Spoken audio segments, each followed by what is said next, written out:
আপনারা যখন কাজ করছেন একটা দীর্ঘ পরিশ্রম, দীর্ঘ অভিজ্ঞতা, সেই অনুযায়ী কিন্তু রেমুনারেশনের ধরনটা ডিফারেন্ট হচ্ছে। এখন কিছু ক্লায়েন্টস আছে যাতে আসলে বাজেটটা একটু কম, তো তারা একজন শিল্পী চাচ্ছে যে গান গাইবে, সে হয়তো মানে স্পেসিফিক্যালি অমুককে চাচ্ছে না, শিল্পী হলেই হলো। তখন ধরুন প্রথম কলটা আপনার কাছে আসলো, কিন্তু ইন্ডাস্ট্রির স্বার্থে এবং একই সাথে নিজের স্বার্থে হয়তো এই বাজেটটা আপনারা অ্যালাউ করছেন না। সেখানে নন প্রফেশনাল ঠিক বলবো না, নতুন আসা কোনো মানুষ যার কাছে হয়তো তো কাজ নেই, সুযোগ সুবিধা নেই, নামমাত্র অর্থে করছে, যেটা আসলে পরবর্তীতে ইন্ডাস্ট্রি নষ্ট করছে বা অন্যান্য মিউজিশিয়ানদের বা আর্টিস্টদের ক্যারিয়ার নষ্ট করছে। এই প্রসঙ্গ নিয়ে একটু জানতে চাই, এই অভিযোগ কিন্তু উঠছে এখন।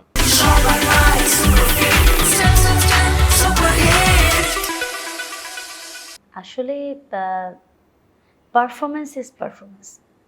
এখন তুমি যদি দুটো জিনিস এখান রিলেটেড, সেটা হচ্ছে যে আমি কখনো কখনো চিন্তা করব যে আমি কোথায় যাচ্ছি, সেখানে আমার রিমিউনারেশনের সাথে আমার পারফরমেন্সের একটা লেভেল ব্যালেন্সের কিন্তু একটা ব্যাপার থাকে।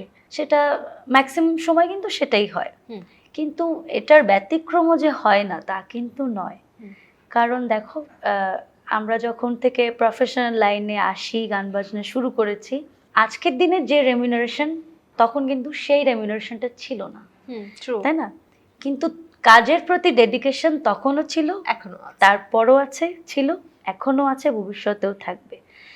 আর আমি একটা কথা সবসময় নিজেকে নিজে বলি, আমি কত রেমিউনারেশন নিচ্ছি সেটা কিন্তু আমার অডিয়েন্স দেখছে না। অডিয়েন্স দেখছে আমার পারফরমেন্স, আমাকে দেখছে, আমার গানটা শুনছে, তো ওটাই আমার কাছে ম্যাটার করে। এক্স্যাক্টলি।